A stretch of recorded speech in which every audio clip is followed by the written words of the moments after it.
down.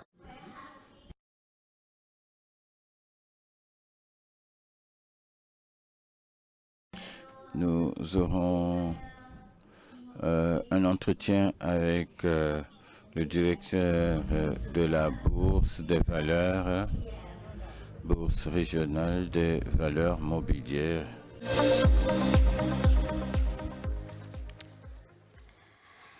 Donc maintenant, on va passer à une conversation en français. Installez-vous, s'il vous plaît.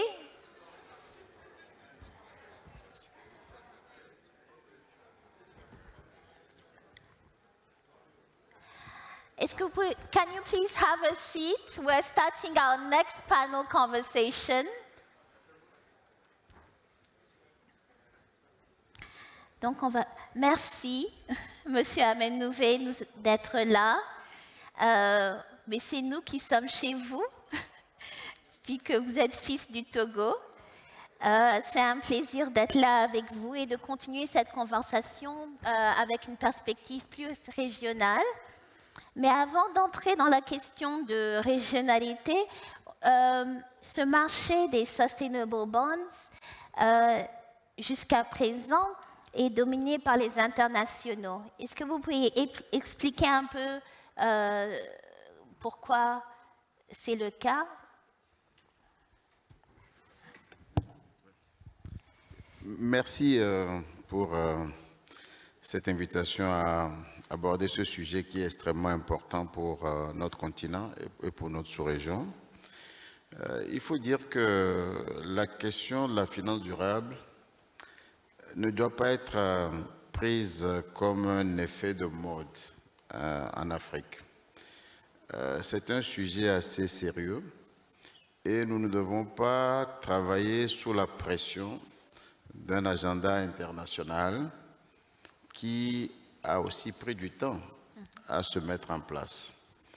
Vous rappelez que le protocole de Kyoto a été signé en 1997 et c'est seulement 10 ans après, en 2007, et comme le speaker l'a dit au début, qu'on a eu la première émission des Green Bond, Climate Bond par la BEI, avant que la Banque Before the World Bank joined us in 2008, we have about 4 trillion sustainable bond across the world. There is a major work that has been done over the years since the Kyoto Agreement in 1997 till today.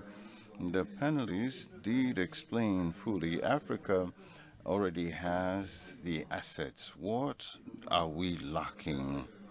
We need a robust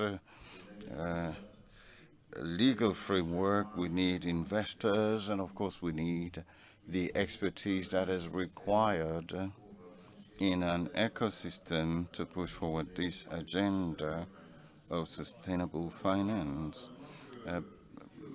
Basically, I think that if the market is dominated by international institutions, it's because some major work has been done in the area of mobilizing and sensitizing issuers, sovereign issuers, and private issuers. But we need a strong regulatory framework.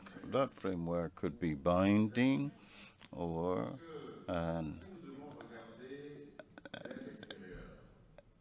inciting. If we need to look outward to get the resources for sustainable finance, the gap is huge. We're talking about 250 billion per year. We need to think about our own resources. And I think de là où les marchés sont installés, il nous faut des cadres réglementaires assez solides et rien ne vient au hasard, hein. Même en Europe, c'est après les accords de Paris en 2015 qu'on a vu des directives sortir jusqu'à la taxonomie verte en Europe. qui ont favorisé les émissions de Sustainable Bond. Donc il y a un travail à faire, un travail de fond, il y a un retard, on a les atouts, il faut qu'on y travaille sérieusement. Alors pour l'Afrique, faut-il une taxonomie à l'échelle des pays, à l'échelle du continent? Bon, la taxonomie étant une façon de classifier les activités économiques pour pouvoir mesurer leur impact sur le développement durable, les réalités ne sont pas les mêmes dans les pays africains. Je ne peux pas avoir la même taxonomie en RDC qu'au Niger. Donc, on doit tenir compte de la réalité de chaque pays. Et je crois que ça, c'est fondamental. On peut avoir, par contre, des directives ou des cadres réglementaires qui transcendent les frontières, mais la classification des actifs et la capacité à les utiliser dans des émissions doivent s'adapter à la réalité de chaque pays. Au niveau de la BRVM, que mettez-vous en œuvre pour améliorer le reportage ESG, donc selon les critères environnementaux, sociaux, de bonne gouvernance, pour les compagnies listées en bourse? Oui, la BRVM a depuis plusieurs années adopté donc, cette nouvelle dynamique d'émissions durables. Nous sommes membres de tous les groupes de travail au niveau africain et nous participons également à l'initiative des Nations Unies pour le développement durable depuis plusieurs années. Parce que pour nous, le développement durable doit aller, et je crois le représentant de la SFI l'a dit, au-delà de la question des obligations vertes. Oui.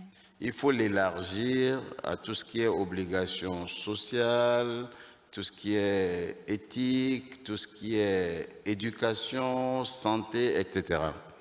Donc à partir de ce moment-là, il y a un potentiel énorme d'émissions dans tous ces domaines-là. Donc nous, en tant que bourse, nous pensons que nous avons un rôle extrêmement important à jouer. Donc nous avons adhéré à ces initiatives au niveau international. Nous avons élaboré un code de gouvernance pour les sociétés cotées, pour les obliger à faire des reportings suivant les critères ESG. Et nous avons créé même un compartiment dont l'un des critères est vraiment la conformité à ces règles de reporting. Mais je voudrais rappeler, ça c'est extrêmement important de le dire parce que le reporting n'est pas suffisant pour déclencher une dynamique forte d'émissions. Il y a le reporting, mais il y a le disclosure aussi. Et ça a fait la différence en Europe et c'est ça qui a poussé la Bourse de Luxembourg à devenir aujourd'hui la première place internationale en matière d'émissions durables. Parce que ce n'est pas seulement ce qu'on doit dire au moment où on émet, mais comment on disclose pendant la durée de vie de l'emprunt sur ce qu'on a effectivement fait avec l'argent pour que les investisseurs puissent juger de la pertinence de l'émission et puissent aussi vous donner un crédit pour revenir pour d'autres émissions. Donc la BRVM est vraiment à l'avant-garde du sujet. Nous avons signé un accord avec la Bourse de Luxembourg dans ce cadre-là et nous travaillons avec cette bourse-là pour pouvoir mettre en place un cadre réglementaire pour les émissions durables, former l'écosystème, ça c'est extrêmement important, former les investisseurs, former les émetteurs, former les intermédiaires de marché. Et nous souhaitons surtout que les obligations durables qui sont émises dans notre sous-région, qui sont déjà pour certaines cotées au Luxembourg, puissent être cotées aussi à la BRVM. Je pense notamment aux émissions de la BOAD, aux émissions de ETI. Le directeur général de ETI en a parlé ce matin, le président de la BOAD également. Je pense que ça va créer une dynamique qui va encourager les émetteurs privés. Et l'AFD l'a dit, les banques de développement, les DFIs ont un rôle à jouer, un rôle structurant, comme ils l'ont fait pour le lancement des marchés de capitaux dans la plupart des régions de notre continent, ont vraiment un travail à faire pour pouvoir impulser la dynamique et créer le cadre favorable pour les émissions privées. Merci beaucoup, M. Amenouvé, sur cet encouragement de faire en sorte que les banques émettent aussi ici, mais pas seulement à l'étranger. Je vous remercie de votre insight Merci ce beaucoup. soir. Merci. Merci.